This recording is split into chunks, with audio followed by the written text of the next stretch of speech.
Why is there such a heavy Spanish influence in the culture of the Philippines?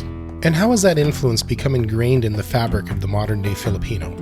And why does a country rich in local tribal heritage carry the name of a Spanish king? Look at this monument in downtown Cebu. It's a monument honoring two significant figures: Ferdinand Magellan, a Spanish colonizer, and Lapulapu, a warrior leader of the people of Cebu. This is the story of how the Spanish culture came to change the very way of life for the people of the Philippines, and how one man rose up against them. Today, we delve even deeper into the history by exploring Fort San Pedro in Cebu City. This Spanish fort was strategically constructed to establish Spanish control over the Philippines. It encapsulates the rich history of the Spanish colonization and its impact on the Filipino culture. Most notably, Fort San Pedro also serves as a testament to the resilience of the Filipino people, who eventually rose up against the Spanish and took back what was theirs.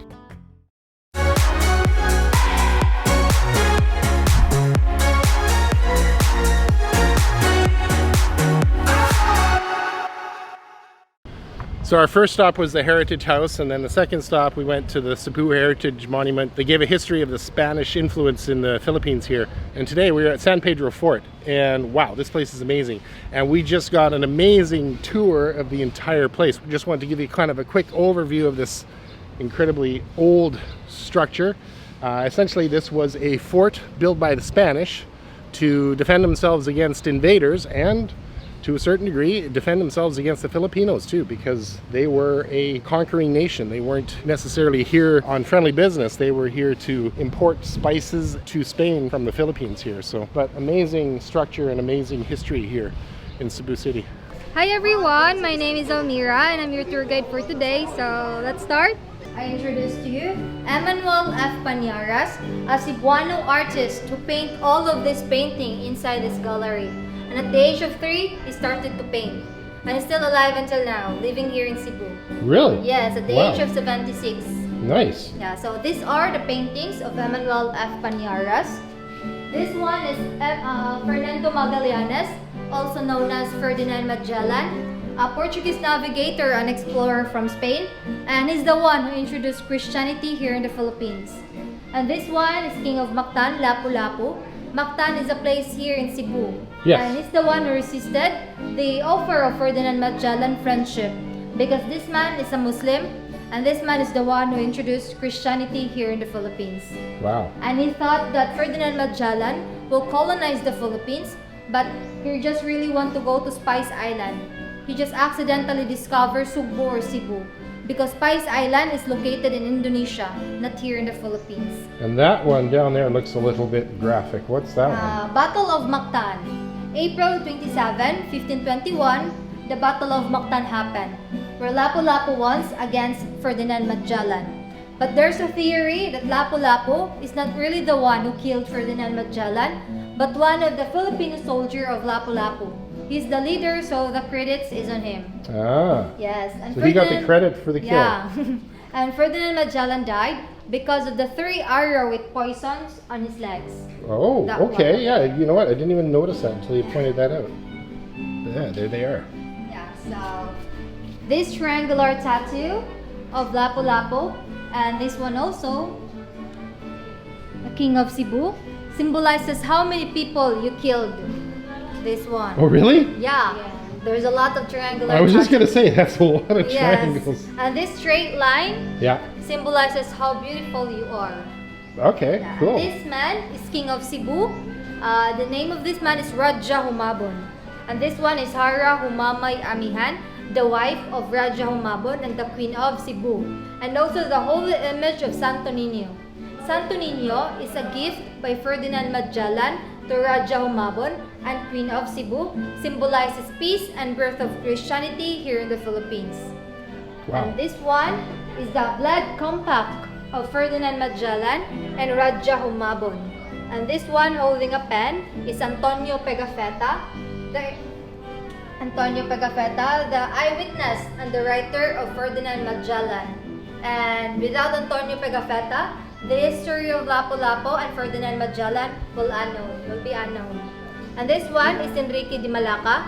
Enrique de Malacca is the interpreter of Ferdinand Magellan and the first man who circumnavigated the world, and also a multilingual man. There's a theory that this man is from Malaysia because Malacca is a place that you can find in Malaysia, Malacca Street. Wow. Yes. And this one is from China Yeah. because 1080 until now, Cebu is a trading center or barter, change of goods from Malaysia, Indonesia, and China. So this one is a portrait of Hara Humamay sleeping. This one is our traditional drum here in the Philippines.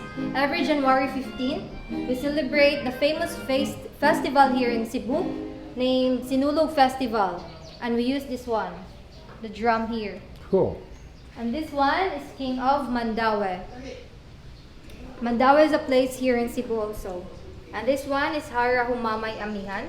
She's the first Filipina who converted into Christian and the first Filipina who danced the holy image Santo Niño.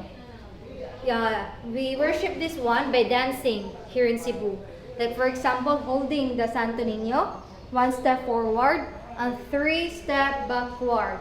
We dance and we shout, Sinulog, musyagitog kusog. Hey, meaning, Sinulog, we shout very loud, showing respect to this little one, Santo Niño. Because Niño is a Spanish word, means little boy. Yes, this one. Cool. And 1000 AD, I told you earlier, until now, Cebu is a trading center or barter, change of goods from Malaysia, Indonesia, and China. And that one over there is a Japanese samurai. Ah, yes, This this one I is a recognize. donation only. Some of the tourists asked why there's a Japanese costume inside the history of the Philippines. Because the third nationality who colonized the Philippines is Japanese for 3 years. The first nationality who colonized the Philippines is Spanish for 330 years. Second is Americans for 48 years. And lastly, the Japanese for 3 years. That's why there's a Japanese costume here in the history of the Philippines. Cool. So, let's go here. And this one is called Vivienda del Teniente, meaning the lieutenant's quarter, where the higher ranked Spanish soldier, they stay in that area, the Vivienda del Teniente. So like a barracks. Yeah, barracks for higher ranked Spanish soldier. Unfortunately, we can't go inside because it's under renovation. So let's go here. So in this area, you can see the original cannons that they used during the war. There are 14 cannons inside this area. But this is not the original position of all of the cannons because the cannons facing in the land, all of the cannons before is facing in the sea, Yeah. not in the land. Okay, I gotcha. Yeah. And Where is the sea? It's over there. Fort San Pedro is a triangular shape. Yeah. The two sides is facing the sea. Yeah. And this is the only area facing the land before. But now, because they put some buildings, a lot of buildings over there. You can't see the ocean. Yeah, they can see the ocean. But before we can go there, but the ocean is far from the original position. Okay. Yeah, and later I'll show you the old image of Fort San Pedro, where the ocean is very near here in Fort. It Yeah. touches the fort. Okay. Yeah, later. Cool. You can see a lot of cannons. Yeah. Yeah, and that one is called Almasares del Pulbura, meaning the storage room. They put all their guns and armors inside that area. And Fort San Pedro is made of corals, mortal stone, egg yolk, and mud mixed together. That's why you can see some corals over here. This one, corals. Oh, wow. Yeah, because cement is not available before. So they use corals, mortal stone, egg yolk. So and natural mud. stuff that was basically here. Yes. Natural products or natural materials. Yes. And 70% of Fort San Pedro is the original structure. And in this area, fortunately, we can't go in there. But you can see the 360 view of Fort San Pedro over there, but the gate is closed. Yeah. Yeah, so we can't go inside. When Americans colonized here, they used this one as American barracks and a school. Oh, there's Looks like it is still a school.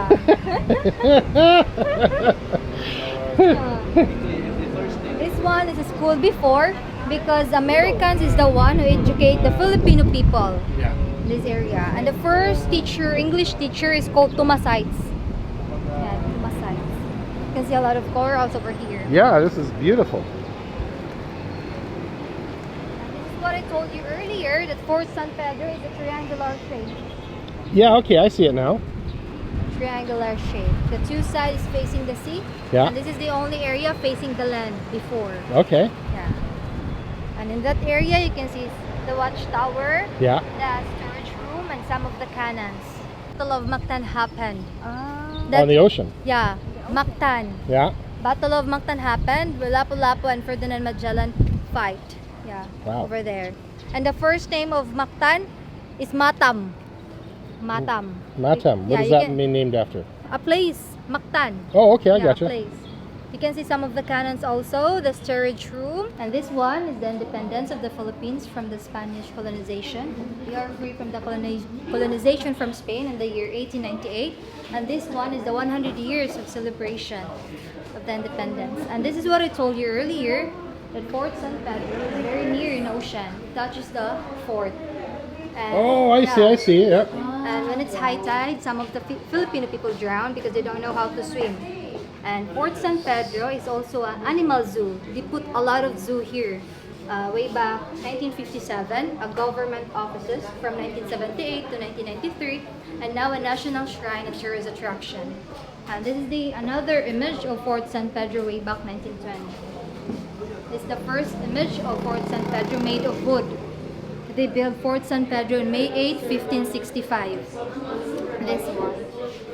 This one is the triangular shape of Fort San Pedro. The two sides is facing the sea, and Yeah. this is the only area facing the land. And this is the map of Cebu. Cool. So these are the treasures that they found inside the Fort San Pedro. These are guns and armors. This one. So this is the Fort San Pedro in the past. So let's go there. The founding of Cebu. And the first name of the Philippines, our country, is Maharlika. And when Ferdinand Magellan come here, they changed the Maharlika into La Islas Filipinas because Philippines has a lot of islands. And 44 years after Magellan died, Miguel Lopez Legazpi come here, the one who successfully colonized the Philippines and the one who ordered to build Fort San Pedro here in Cebu and Fort Santiago in Manila. And they changed the La Islas Filipinas into Philippines from the name King Philip II, King of Spain. And this one is the old map of Cebu City, nearly 16th century. And the first name of Cebu is Zubu. And this is where the Battle of Mactan happened. The first name of Mactan is Matam. And this is the neighboring province, Bohol. The first baptism of the local people, this one is Raja Humabon, the king of Cebu. The Filipino people, the Spaniards. And the first priest who baptized the Filipino people is named Father Pedro Valderrama. And this one is the planting of the cross by Magellan. They plant the cross on April 14, 1521. And the first mass was held in Limasawa, Southern Leyte. And this earlier, the Battle of Mactan, where Lapu-Lapu once against Ferdinand Magellan.